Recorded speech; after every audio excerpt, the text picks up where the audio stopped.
Hey everyone, Couch Investor here with another video for you today. In today's video we're going to talk about Slack stock or work, that's their ticker symbol. If you don't know what Slack is basically a business communication platform, and nowadays with everybody or most of us working from home, these are the companies that tend to gain traction very fast and grow even faster than planned.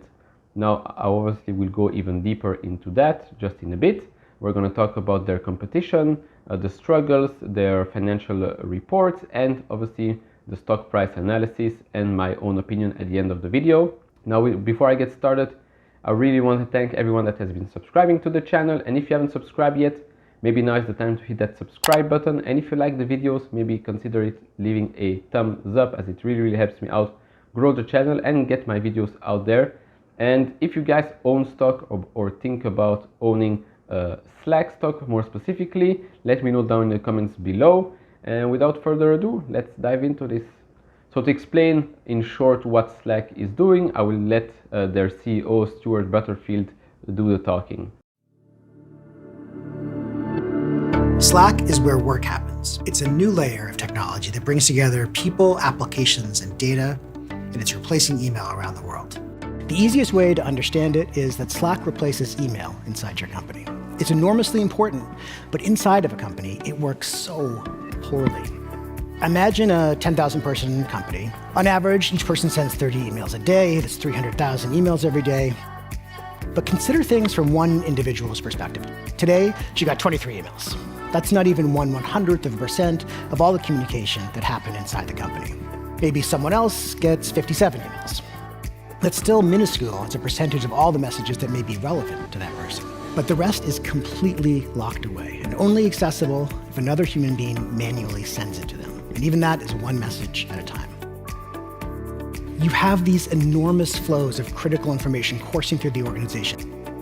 But each person only has this tiny view. Their inboxes are partial and fragmented and radically incomplete. And every single view, the primary window people have to what's going on across the company, every single view is unique.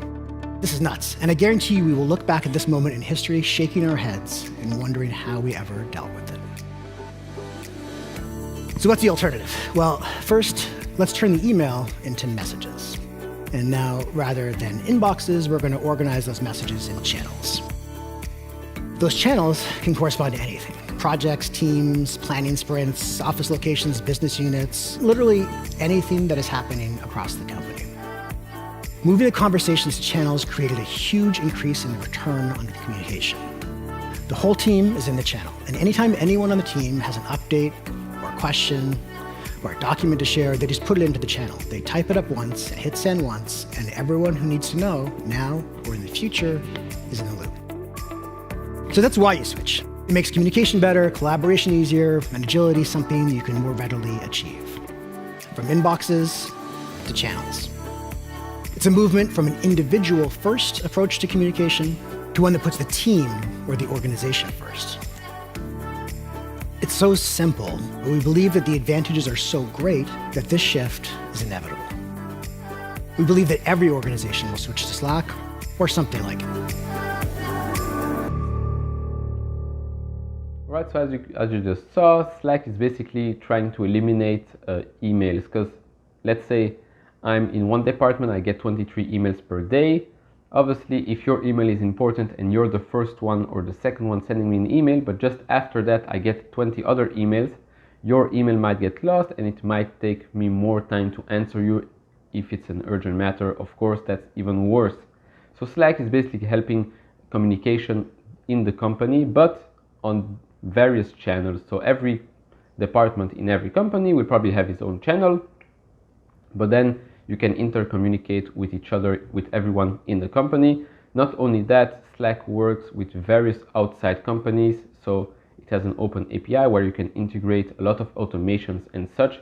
You can use integration systems such as Zapier, where let's say you get an email or something gets added in an Excel sheet, or if you're in marketing, you have new leads or such, you can get automated messages that go into your Slack channel.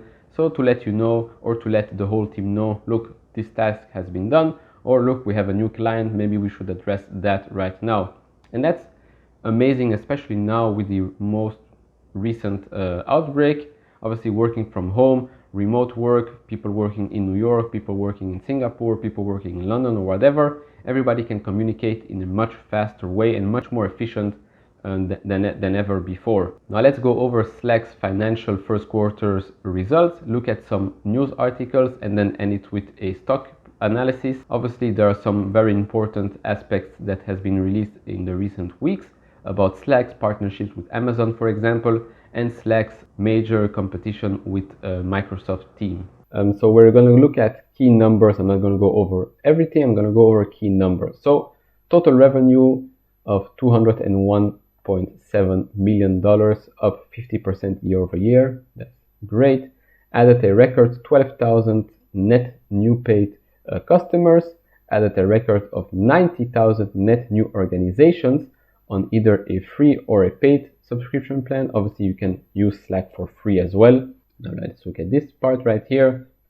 Over 122,000 paid customers, up 28% year over year, so that's even better. 132% net dollar retention rate, that's very good.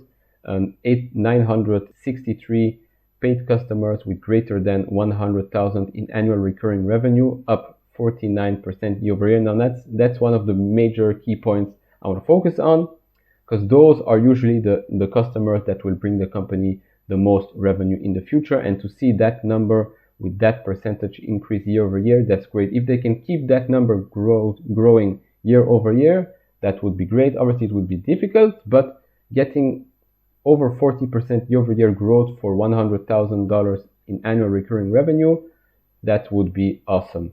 Now, over 41,000 paid customers using Share Channel, up from 32,000 at the end of last quarter. And then this thing here, over 750,000 organizations on either a free or paid subscription plan, up from over 660,000 organizations at the end of last quarter. Again, probably a big chunk of that will be in the free subscription, let's say. Now, obviously, they're withdrawing their guidance for full fiscal year 2021 calculated billings, but for the second quarter of fiscal year 2021, they expect total revenue of $206 million to $209 million, representing a year-over-year growth of 42 to 44%, which is still very good. Obviously, this link will be down in the description below. Now, as you can see here, where is that? Total assets, you can see it has been growing. Total assets has been growing, as well as total liabilities. Now, the ratio of assets to liability, I think, is still pretty good. Not 2 to 1, but not far from it. Obviously, before it was more than, no, it was 2 to 1. So they keep their balance sheet pretty healthy. They have lots of cash in hand, so that's good. Maybe they want to do some M&A. We don't know. Stockholders' equity has been increasing. That's good for stockholders as well. Overall balance sheet is, in my opinion, very good, very healthy, especially for a tech company.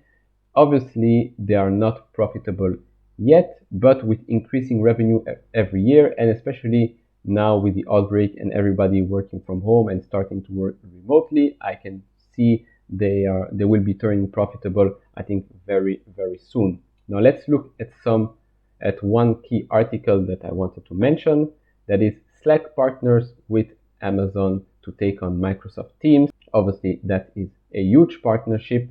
A lot of people were talking about, oh, maybe Slack should be using Azure and should be teaming up with Amazon, with Microsoft.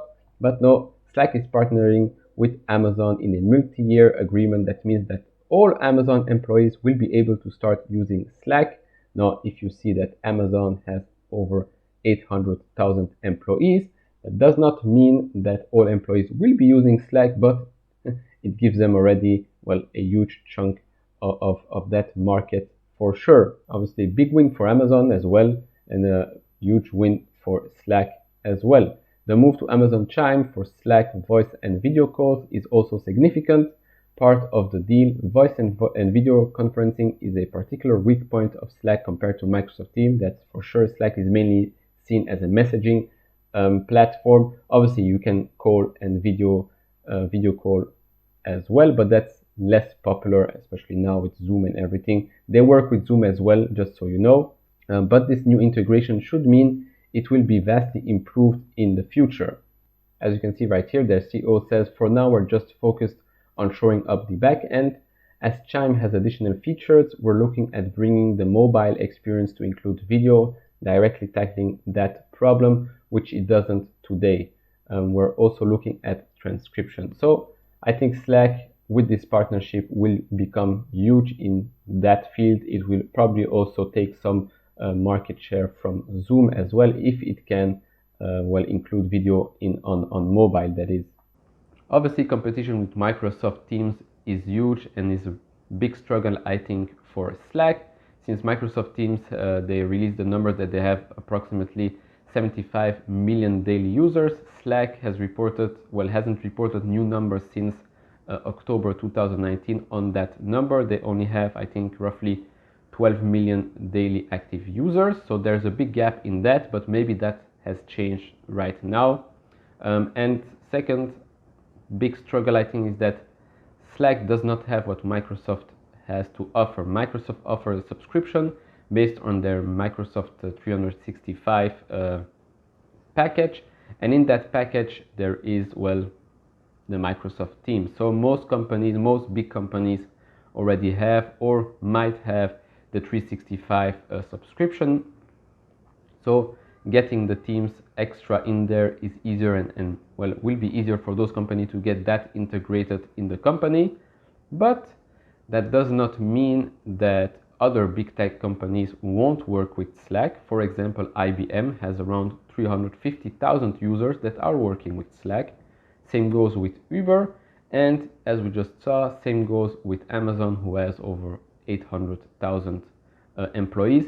It remains to be seen if every employee will obviously use the application, but that's already a good start, and it's a good thing to see Slack go after those big corporations, but we will need to see that as well in the future.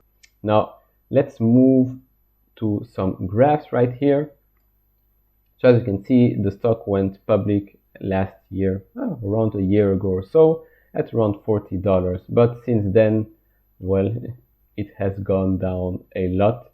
It has reached its lowest point in November, then again in January, and then its lowest of the lowest point, obviously, in March, with the whole market at around $15, $16 or so. If you picked it up right there, good for you, doubled your investment right now. But let's look at what could happen in the next couple of days, if not weeks.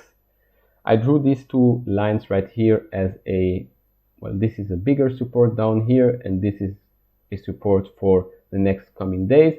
But if it breaks, then I would take those two as a channel to navigate sideways and then try and break out again. Now, as you can see, we reached a top of almost $40 a couple of days ago. Then we saw a dump like most of the market recently. But with Slack, I want you to see that there is a huge gap of selling right here, a gap of almost 14%. Now, usually with gaps that go on the downside like this, they will get filled. I don't know when, but they will get filled probably in the next couple of weeks if the market doesn't panic and doesn't have a huge sell-off like we saw in March. I don't think that's going to happen. We might see more red days now because of, there might be a second wave, even though the media doesn't really show that. There are a lot of people getting sick recently, and optimism was too high. Optimism is still very high, but if you want to see the bigger picture, it dropped 14%, a huge gap. It can drop another 13% to a major support line at $25 or so. So if you're comfortable picking up right now at $30, that would be a good play if it goes back up in the next couple of days. But if it goes down, then you should be ready to have your investment drop by 13%, and then you can pick up more Slack stock further down the road. But I would like to see the stock market actually go sideways, because it's healthier, it's better for us investors, and it's better for the market's health in the longer term. So as we just saw, if the market continues to go sideways, or even worse, continues to have big red days like we saw on last Thursday, you might want to take a closer look at Slack, because I think this company like Zoom, like Splunk, like Twilio, like Okta will take advantage of the current situation, and we'll see huge results in the years to come. So everything that goes down in the next couple of days just because of panic reactions, I think it's worth picking up, especially Slack, as we just saw.